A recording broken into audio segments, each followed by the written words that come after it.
Hi everybody, good morning. समय है सुबह के 3:13 और मैं आ चुका हूँ रानी कमलापति रेलवे स्टेशन पर और मैं जा रहा हूँ घोड़ा डोंगरी यानी अपने घर यानी बादलपुर। आप देख सकते हैं ब्लैंकेट लेकर, बिकॉज ठंड है तो ऑब्वियसली आपको थोड़ा सुरक्षित तो रहना ही पड़ेगा। तो काफ़ी सुंदर, काफ़ी बेहतरीन और बड़ा ही दिलकश नज़ारा रहता है रानी कमलापति स्टेशन का, जैसा कि पहले भी आपको दिखाया था, लेकिन रात के समय का नज़ारा कभी नहीं दिखाया होगा। चलिए आज दिखा देता हूँ। ये देखिए, ये है रानी कमलापति रेलवे स्टेशन। बिल्कुल एक एयरपोर्ट की तरह दिखता है। ये देखिए ज़रा,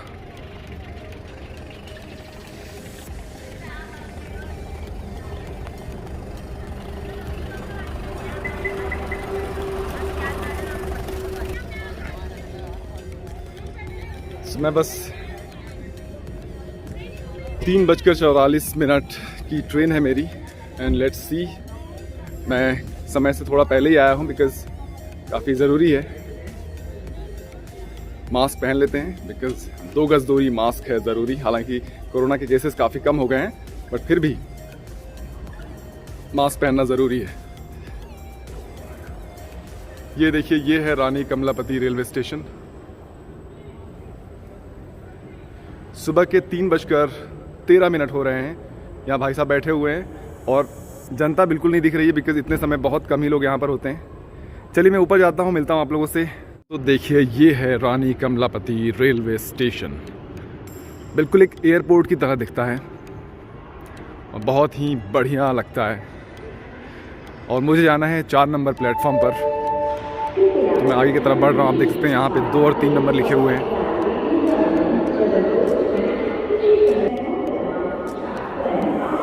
बिल्कुल एक बाबा जी की तरह लग रहा हूँ, इसे ब्लैंकेट डालकर।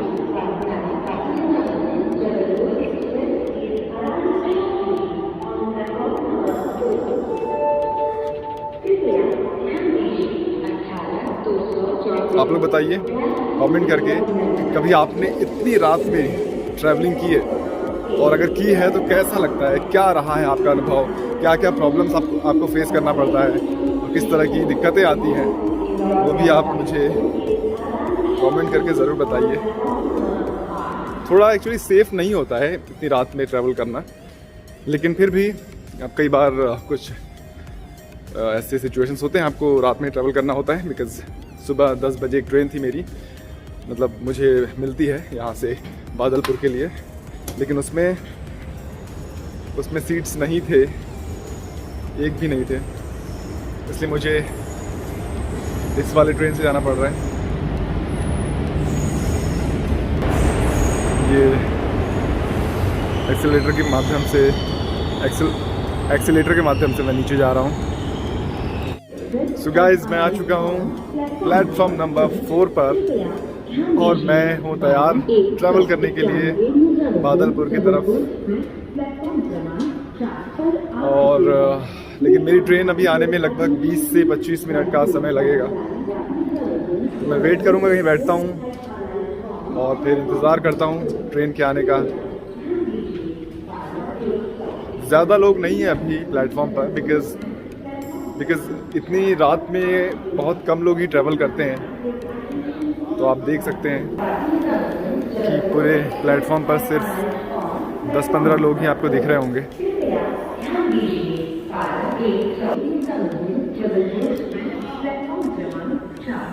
चलिए ट्रेन आ जाए, ट्रेन में बैठ जाऊँ, फिर आपको दिखाता हूँ आगे। तो दोस्तों, मेरी ट्रेन आने वाली है, बस अनाउंसमेंट शुरू हो चुका है एंड अगले शायद 2-3 मिनट के अंदर यहाँ पर पहुँच जाए। इस तरफ से आ रही है अनाउंसमेंट, आप सुन सकते हैं। यस, ये वाली GT एक्सप्रेस। ये देखिए, प्लेटफॉर्म नंबर 4।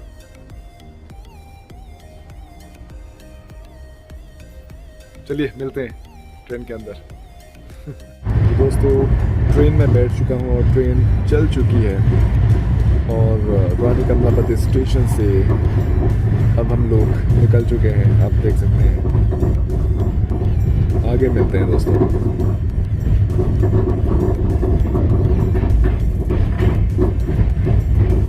ऑलराइट, सो मैं पहुंच चुका हूं घोड़ा डोंगरी स्टेशन और अब घर की तरफ रुख करते हैं और देखते हैं कि कौन आता है मुझे लेने के लिए यहाँ पर। तो मैं चाह रहा हूँ थोड़ा बाहर की तरफ और कॉल करता हूँ घर पे, देखते हैं कि कौन निकला है मुझे रिसीव करने के लिए। सी यू।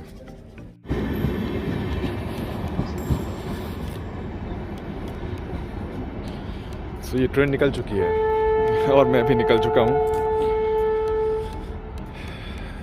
सूरज भी निकलने को है।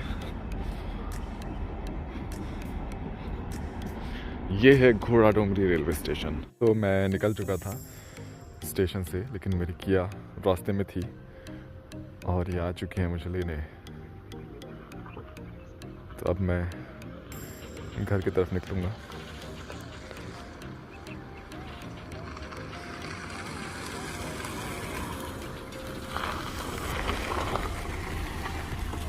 मुझे लेने के लिए।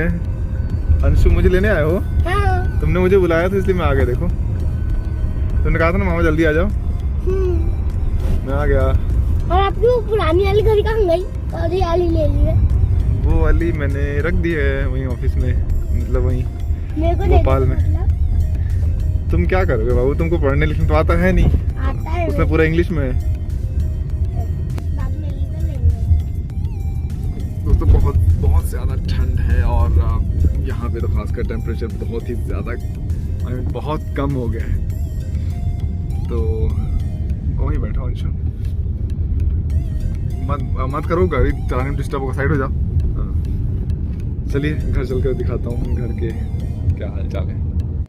हाय, गुड मॉर्निंग एवरीबॉडी। तो समय है अभी 9:27 और मैं आ चुका हूँ अपने घर पर। आप देख सकते हैं ये जो बैकग्राउंड है ये मेरा मतलब मेरा आंगन है। पीछे देख सकते हैं आप, ये घर है मेरा।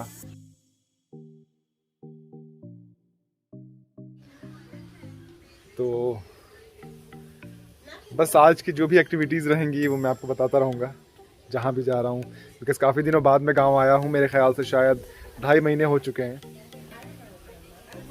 चलिए मिलते हैं गाइस। सो मैं, मेरी छोटी सिस्टर और मेरा भांजा, इसके देख रहे हैं बाल कैसे उड़ रहे हैं। तो हम तीनों अपनी स्कूटी से निकल गए हैं, यानी स्कूटी तो नहीं कहेंगे इसे, एक्टिवा कहेंगे। इसे निकल गए हैं बस ऐसे घूमने। अच्छा लग रहा है, मौसम बहुत अच्छा है। बहुत दिनों बाद आज गांव आया हूँ। तकरीबन 2.5 महीने हो चुके हैं। लास्ट टाइम मैं 29 या 28 नवंबर को वापस गया था और अंशुमन बहुत दिनों से बुला रहा था, तो मैंने कहा कि चलना चाहिए। है ना अंशु?